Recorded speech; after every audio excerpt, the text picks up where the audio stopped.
துல்ஹஜ் மாதத்துடைய முதல் 10 நாட்களில் சிறப்புகள்.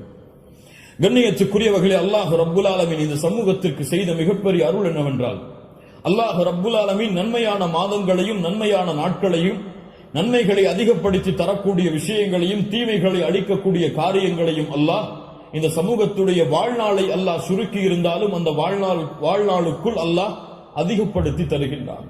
ரமதான் முடிந்தால் அடுத்த நன்மைகள், அந்த மாதம் முடிந்தால் அடுத்த நன்மைகள் என்று அல்லாஹ் ரப்புல் ஆலமீன் ஒவ்வொரு மாதமும் சில நாட்களை அல்லாஹ் கணக்கிட்டு அந்த நாட்களில் அல்லாஹ் ரப்புல் ஆலமீன் அருள் செய்து மூமின்களுடைய ஈடேற்றத்திற்கு அல்லாஹ் ரப்புல் ஆலமீன் உதவி செய்கின்றான். கண்ணியத்துக்குரியவர்களே, அந்த அடிப்படையில் ரமதானுடைய மாதத்திற்கு பிறகு அல்லாஹ்விடத்திலே மிக கண்ணியமான, அல்லாஹ்விடத்திலே மிக சிறப்பு பெற்ற நாட்களை இன்ஷா அல்லாஹ் நாம் அடையப் போகின்றோம். அந்த நாட்கள் தான் துல்ஹஜ் மாதத்துடைய முதல் 10 நாட்கள். அல்லாஹ் ரப்புல் ஆலமீன் அவனுடைய புத்தகம் அல் குர்ஆனிலே சூரா ஹஜ்ஜுடைய 28வது வசனத்திலே ஹஜ்ஜை பற்றி இப்ராஹிம் அலைஹிஸ்ஸலாம் அவர்களை அறிவிக்க சொல்லுகின்றான். அப்போது அல்லாஹ் ரப்புல் ஆலமீன் ஹஜ்ஜுக்கு வருபவர்கள் செய்யக்கூடிய காரியத்தை பற்றி சொல்லும் பொழுது வயஸ்குரு ஸ்மல்லாஹி ஃபி அய்யாமின் மஅலூமாத், கணக்கிடப்பட்ட அந்த நாட்களில் அவர்கள் அல்லாஹ்வை புகழ்வார்கள்.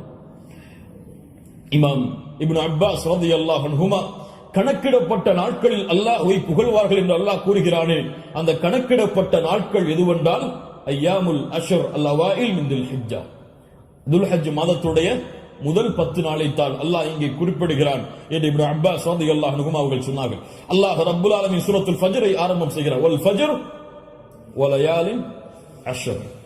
அந்த 10 நாட்கள் என்று அல்லாஹ் ரப்புல் ஆலமீன் சத்தியம் செய்கிறானே, அது என்னவென்று முஃபஸ்ஸிர்கள் எல்லோரும் விளக்கம் சொல்லும் பொழுது அந்த நாள் துல்ஹஜ் மாதத்துடைய முதல் 10 நாள் என்று பெரும்பான்மையான அறிஞர்கள் விளக்கம் சொல்கிறார்கள். இந்த துல்ஹஜ் மாதத்துடைய முதல் 10 நாளுடைய சிறப்பை புரிவதற்கு அல்லாஹ்வுடைய தூதருடைய இந்த ஒரு ஹதீஸை அறிந்தாலே போதும், எமக்கு அது போதுமானது. புகாரி ரஹிமஹுல்லாஹ், அபூ தாவூத் வ திர்மிதி போன்ற கிரந்தங்கள் எல்லாம் பதிவு செய்யப்படுகிறது. இப்னு அப்பாஸ் ரலியல்லாஹு அன்ஹு அவர்கள் கூறுவதாக, அல்லாஹ்வுடைய தூதர் ஸல்லல்லாஹு அலைஹி வஸல்லம் சொன்னார்கள், மா மின் அய்யாமின் அல் அமலு ஸாலிஹு ஃபீஹா அஹப்பு இலல்லாஹ் மின் ஹாதிஹில் அய்யாம், யானி அய்யாமுல் அஷ்ர். அல்லாஹு அக்பர். அல்லாஹ்விடத்திலே நல்ல அமல்கள் செய்வதற்கு மிக விருப்பமான நாட்கள் இந்த அய்யாமுல் அஷ்ர், துல்ஹஜ் மாதத்துடைய முதல் 10 நாட்களை போன்று வேறு எந்த நாளும் கிடையாது. ரமதானுடைய இறுதி இரவுகள் அல்லாஹ்விடத்திலே மிக உயர்ந்தது. அல்லாஹ்விடத்திலே மிக உயர்ந்த 10 நாட்கள் துல்ஹஜ் மாதத்துடைய 10 நாட்கள் தான். ரமதானுடைய இறுதி 10 இரவுகள் அல்லாஹ்விடத்திலே மிக உயர்ந்த அந்தஸ்துடையது. அதைவிட ரமதானுடைய மாதத்திற்கு பிறகு துல்ஹஜ் மாதத்துடைய முதல் 10 நாட்கள் அல்லாஹ்விடத்திலே மிக உயர்ந்தது. இந்த ஹதீஸை சொன்னவுடன் சஹாபாக்கள் கேட்டார்கள், வலல் ஜிஹாது ஃபீ சபீலில்லாஹ், அல்லாஹ்வுடைய பாதையில் போராடுவதை விடவும் இந்த நாளிலே செய்யக்கூடிய அமல்கள் மிக உயர்ந்ததா? அல்லாஹ்வுடைய தூதர் ஸல்லல்லாஹு அலைஹி வஸல்லம் சொன்னார்கள், ஆம், வலல் ஜிஹாது ஃபீ சபீலில்லாஹ், அல்லாஹ்வுடைய பாதையில் போராடுவதை விடவும் இந்த நாளுடைய சிறப்பு மிக உயர்ந்தது.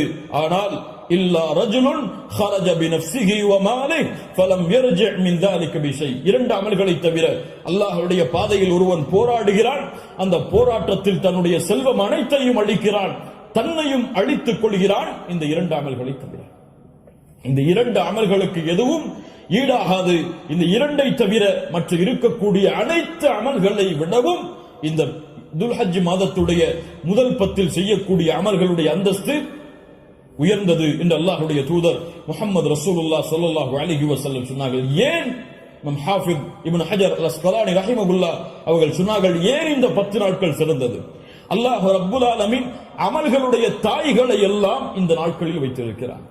வேறு எந்த நாட்களிலும் செய்ய முடியாத அமல்களை அல்லாஹ் இந்த நாளிலே வைத்திருக்கிறார். ஏன்? இந்த நாளில், இந்த 10 நாட்களில் அல்லாஹ்வை தொழலாம், இந்த 10 நாட்களில் அல்லாஹ்விற்கு நோன்பு இருக்கலாம், இந்த 10 நாட்களில் சதகா செய்யலாம், இந்த 10 நாளில் அல்லாஹ்விற்கு அறுத்து பலியிடலாம், இந்த 10 நாளில் வேறு எந்த நாளிலும் செய்ய முடியாத ஹஜ்ஜை நிறைவேற்றலாம். எல்லா அமல்களும் ஒன்று சேரக்கூடிய நாட்களாக இந்த 10 நாட்கள் இருப்பதால் அல்லாஹ்விடத்திலே அல்லாஹ்வுடைய கணக்கீட்டுடைய நாட்களில் இந்த நாட்களை போன்ற அந்தஸ்துடைய நாட்கள் கிடையாது என்று இமாம் ஹாஃபிஸ் இப்னு ஹஜர் அஸ்கலானி ரஹிமஹுல்லாஹ் அவர்கள் சொன்னார்கள். இந்த நாட்களில் நோன்பு வைக்கலாமா? இதில் வரக்கூடிய 10 நாளில் 10வது நாள் நோன்பு வைப்பது ஹராம். ஏன்?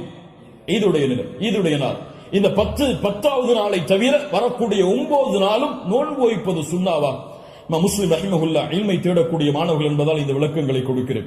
முஸ்லிம் ரஹிமஹுல்லா அவர்கள் சொன்னார்கள், ஆயிஷா ரலியல்லாஹு அன்ஹா அவர்கள் கூறுவதாக, மா ரஅய்து ரசூலுல்லாஹி ஸல்லல்லாஹு அலைஹி வஸல்லம் ஸாயிமன் ஃபில் அஷ்ர் கத்து. கொஞ்சம் குழப்பமா இருக்கும், புரிய முயற்சிங்க. அல்லாஹ்வுடைய தூதர் துல்ஹஜ் மாதத்துடைய முதல் 10 நாட்களும் ஒருபோதும் நோன்பு வைத்ததில்லை. யாருடைய அறிவிப்பு? ஹஃப்ஸா ரலியல்லாஹு அன்ஹா யார்? அல்லாஹ்வுடைய தூதருடைய மனைவிதான். நஸை போன்ற கிரந்தங்களில் சஹீஹான அறிவிப்பாக பதிவு செய்யப்படுகிறது, லம் யத ரசூலுல்லாஹி ஸல்லல்லாஹு அலைஹி வஸல்லம் சியாம திஸ்இல் ஹிஜ்ஜா. அல்லாஹ்வுடைய தூதர் ஸல்லல்லாஹு அலைஹி வஸல்லம் துல்ஹஜ் மாதத்துடைய முதல் 9 நாளும் எப்போதும் நோன்பை விட்டதில்லை. ஒரு ஹதீஸ் என்ன சொல்கிறது? இப்ப இரண்டுக்கும் முரண்பாடு வருகிறது, இரண்டையும் மறுத்து விடலாமா? இப்போ உலமாக்கள் இரண்டையும் எப்படி சேர்த்து புரிவது என்பதை சொல்லுகிறார். இதான் ஃபஹ்மு ஃபில் இல்ம், இல்மை புரிந்து கொள்வதுடைய அடிப்படை. எப்படி இரண்டையும் சேர்த்து பார்ப்பது? ஆயிஷா ரலியல்லாஹு அன்ஹா என்ன சொல்கிறார்கள்? முதல் இரண்டு அடிப்படைகள் புரிவதில். முதல் அடிப்படை, ஆயிஷா ரலியல்லாஹு அன்ஹா என்ன சொல்கிறார்கள்? அல்லாஹ்வுடைய தூதர் 10 நாளும் துல்ஹஜ் மாதத்திலே நோன்பு வைத்ததில்லை. ஏன் 10 நாளும் ஒருவரால் நோன்பு வைக்க முடியாது? ஏன்? 10வது நாளில் ஈத் வருகிறது. அதனால் அல்லாஹ்வுடைய தூதர் 10 நாளும் என்று சேர்த்து சொல்கிறார்களே தவிர முதல் 9 நோன்பு வைக்கவில்லை என்று ஆயிஷா ரலியல்லாஹு அன்ஹா சொல்லவில்லை. 10 நாளும் சேர்த்து நோன்பு வைக்கவில்லை என்று ஆயிஷா ரலியல்லாஹு அன்ஹா சொல்கிறார்கள் என்று புரிந்தால் இது சிறந்தது. அப்படியும் இல்லை என்றால் ஹதீஸ் கலையிலே ஒரு சட்டம் இருக்கிறது, கவுலுல் முஸ்பித் முகத்தமுன் அலா கவுலின் நாஃபி. மறுக்கக்கூடியவருடைய சொல்லை விட உறுதிப்படுத்தக்கூடியவருடைய சொல்லுக்கு பலம் அதிகம். மறுப்பவர் மறதியில் மறுக்கலாம், ஆனால் உறுதிப்படுத்துபவர் மறதியிலோ அல்லது இட்டுக்கட்டப்பட்ட நிலையிலோ உறுதிப்படுத்த மாட்டார். ஒன்று பார்க்காமல் இருக்கலாம், அல்லாஹ்வுடைய தூதருடைய வாழ்வில் அவர்கள் அதை பார்க்காமல் இருக்கலாம். அந்த நாளில் அல்லாஹ்வுடைய தூதர் ஆயிஷா ரலியல்லாஹு அன்ஹாவோடு இல்லாமல் இருந்திருக்கலாம். ஆனால் ஹஃப்ஸா ரலியல்லாஹு அன்ஹா உறுதிப்படுத்துகிறார்கள். உறுதிப்படுத்துபவர் மறதியில் உறுதிப்படுத்த முடியாது, உறுதிப்படுத்துபவர் பார்க்காமல் உறுதிப்படுத்த முடியாது. அதனால் இந்த சட்டத்தின் அடிப்படையிலும் அல்லாஹ்வுடைய தூதர் 9 நாள் நோன்பு வைத்தார்கள் என்ற ஹதீஸ் தான் உயர்ந்த தரமுடையது என்று ஹதீஸ் கலையுடைய அறிஞர்கள் விளக்கம் சொல்கிறார்கள். அதனால் சட்டம் என்னவென்றால் 9 நாளும் நோன்பு வைப்பது சுன்னா. யாருக்கு இயலுமோ யாருக்கு முடியுமோ அவர்கள் துல்ஹஜ் மாதத்துடைய முதல் 9 நாட்களும் நோன்பு வைப்பது சுன்னா. 10வது நாள் நோன்பு வைப்பது ஹராம். நோன்புடைய சிறப்புகளை பற்றி நமக்கு தெரியும். அல்லாஹ்வுடைய பாதையில் ஒருவர் அல்லாஹ்வுடைய முகத்தை நாடி ஒரு நாள் நோன்பு வைத்தால் பஅதல்லாஹு வஜ்ஹஹு அனின் நாரி 70 ஹரீஃபா. ஹரீஃபா என்றால் ஆம். அல்லாஹ்வுடைய தூதர் ஸல்லல்லாஹு அலைஹி வஸல்லம் சொன்னார்கள், அல்லாஹ்வுடைய பாதையில் அல்லாஹ்வுடைய முகத்தை நாடி ஒருவர் ஒரு நாள் நோன்பு வைத்தால் அல்லாஹ் ரப்புல் ஆலமீன் அவருடைய முகத்தை நரகத்தில் இருந்து 70 ஆண்டுகள் தூரமாக்குகிறார். அல்லாஹு அக்பர். அல்லாஹ் ரப்புல் ஆலமீன் அந்த பாக்கியத்தை நமக்கு கொடுப்பானாக.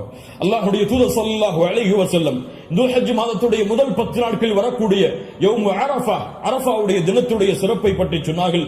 மா மின் யௌமின் அக்ஸர மின் அய்யுஅதிகல்லாஹு ஃபீஹி அப்தன் மினன் நார் மின் யௌமி அரஃபா. அல்லாஹ் ரப்புல் ஆலமீன் அதிகமான நரக விடுதலையை கொடுக்கக்கூடிய நாள் அது அரஃபாவுடைய நாள் தான். அரஃபாவுடைய நாளில் அல்லாஹ் முதல் வானத்திற்கு வருகிறான். எப்படி வருகிறான்? ஏன் வருவான் தெரியாது. அல்லாஹ் வருவான், அல்லாஹ் வருவான். அவன் விரும்புகின்ற முறையில் அல்லாஹ் வருவான்.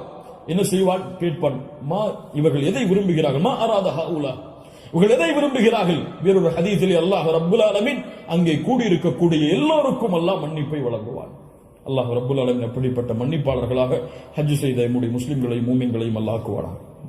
அல்லாஹ்வுடைய தூதர் ஸல்லல்லாஹு அலைஹி வஸல்லம் சொன்னார்கள், அரஃபாவுடைய அந்த இடத்தில் ஒன்று கூற முடியாத மூமின்களை, ஹஜ்ஜுக்கு செல்ல முடியாத மூமின்களுக்கு அல்லாஹ்வுடைய தூதர் சொன்னார்கள், சியாமு யௌமி அரஃபா, அரஃபாவுடைய நாளில் நோன்பு வைப்பது அவருடைய முன் சென்ற ஒரு வருடத்துடைய பாவத்திற்கும் பின் சென்ற ஒரு வருடத்துடைய பாவத்திற்கும் பாவ மன்னிப்பாக இருக்கும்.